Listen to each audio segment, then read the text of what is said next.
Humans have existed on this planet for about 300,000 years, but we only started reliably burying our dead around 100,000 years ago, which means that for nearly 200,000 years, when a person died, their body was simply left where it was. Or it was dragged away from the settlement and abandoned, or it was simply left behind. Burying the dead is not an ancient or instinctive human behavior. It is a tradition that appeared relatively late in human history. And if we can understand why humans began burying their dead in the first place, then maybe we can also understand why losing someone we love affects us the way it does today. Today, when someone close to you passes away, an entire process follows: preparing the body, a coffin, a grave dug by a machine, and a headstone with their name engraved on it. All of this feels so normal that hardly anyone ever stops to question it. But for most of human history, none of these things existed. A dead body was simply a body, something that was left behind, not something to be carefully prepared, protected, or remembered forever with a name carved into stone. Then, slowly, over time, everything changed. And the moment that change happened may have been one of the most important moments in human history, because perhaps this was the moment that defined what it truly meant to be human. Let's begin with the oldest known intentional burial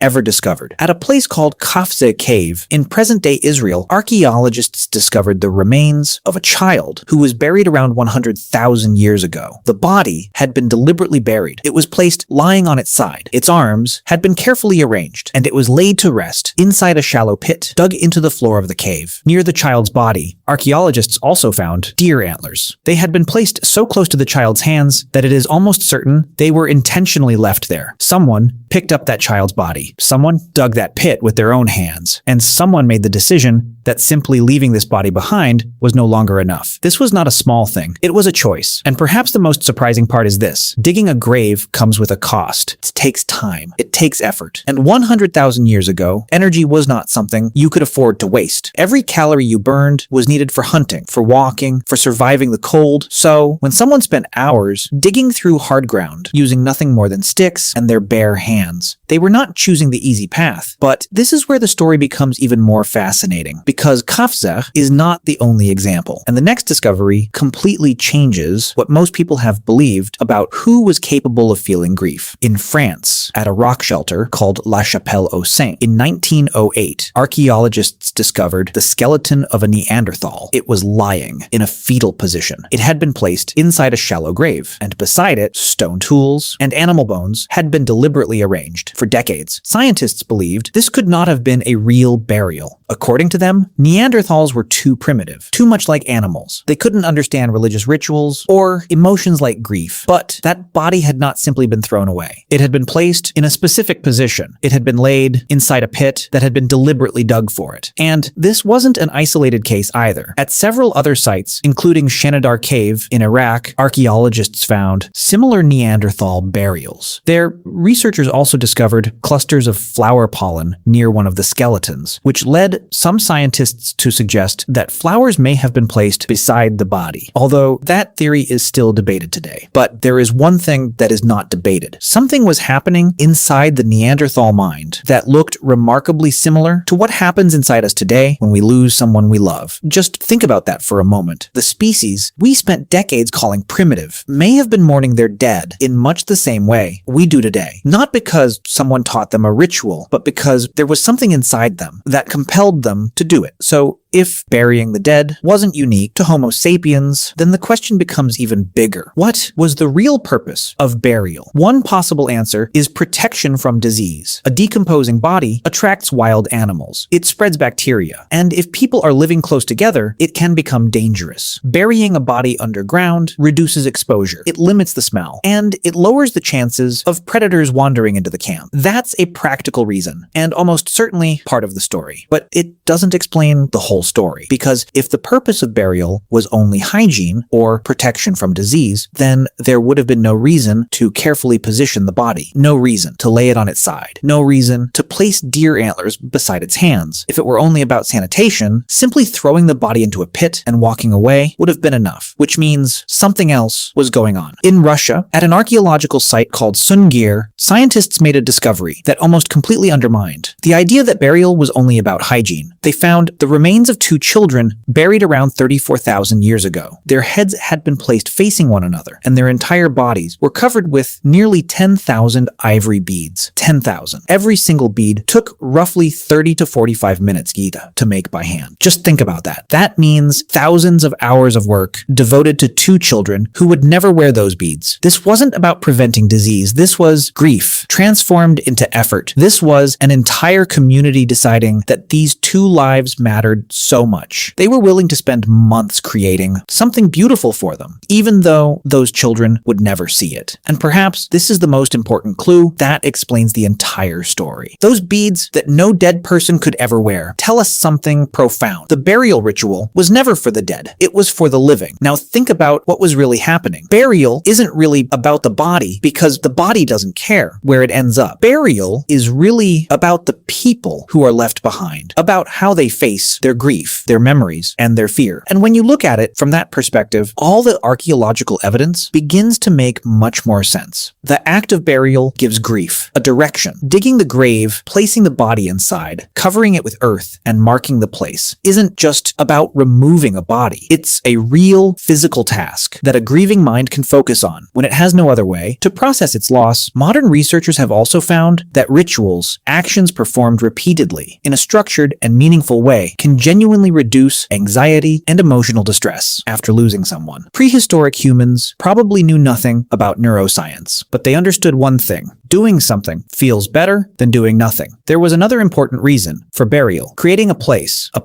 forever connected to one person. And once that place exists, you can return to it. You can visit them again. You can show your children where that place is. Some anthropologists believe this may have been one of the earliest forms of territorial memory, a way of saying, our people lived here. Our ancestors are here. This land belongs to us because they are buried here. In that sense, a grave is more than just a hole in the ground. It is a claim. And now we come to the part that is the hardest to prove, but almost impossible to ignore: belief. At many ancient burial sites, including Sungir, researchers discovered red ochre scattered over the bodies. In many cases, it had even been poured directly into the grave itself. What's even more fascinating is that the same red ochre appears again and again at ancient burial sites across different continents and from different periods of time, which suggests this was no coincidence. Some researchers believe the color red symbolically represented blood, life, and perhaps one of humanity's earliest ideas of an afterlife. Maybe it was a way of sending someone off with color instead of leaving them pale and lifeless. We'll never know exactly what those people believed, but we do know this: they intentionally used color during burial rituals, and all of this was happening thousands of years before a single word about religion yet was ever written down. Somewhere between 100,000 and 40,000 years ago, not only Homo sapiens, but several different human species arrived at the same conclusion in their own way: that death demanded a response, that a dead body was not simply a piece of flesh to be stepped over and forgotten, that losing someone stirred something that demanded not indifference, but action. And once that behavior began, it didn't just change the way humans buried their dead, it changed humans themselves. Because a species that buries its dead is a species that has begun thinking beyond the present moment. It is a species capable of keeping someone alive, in memory, even after their body is gone. That same species was slowly laying the foundation for what would eventually become history, tradition, culture, and the stories of our ancestors. Every cemetery you've ever seen, every flower placed on a grave, every name carved into stone can trace its roots back to that person, standing nearly 100,000 years ago, who looked at a dead child, felt something that had no name at the time, and decided that simply walking away was not enough. So now, look at the whole picture. For nearly 200,000 years, death was simply an ending. A body was left wherever it fell, and life continued around it. Then, at some point in prehistory, something changed. Someone dug a grave. Someone chose to lay a body down with care instead of leaving it behind. Someone spent thousands of hours making beads that no one would ever wear. And that change didn't happen because someone told them to do it. It happened because grief needed somewhere to go. And burial became the first place where humans gave their grief a place to rest. At some point in your life, you've probably attended a funeral. You've stood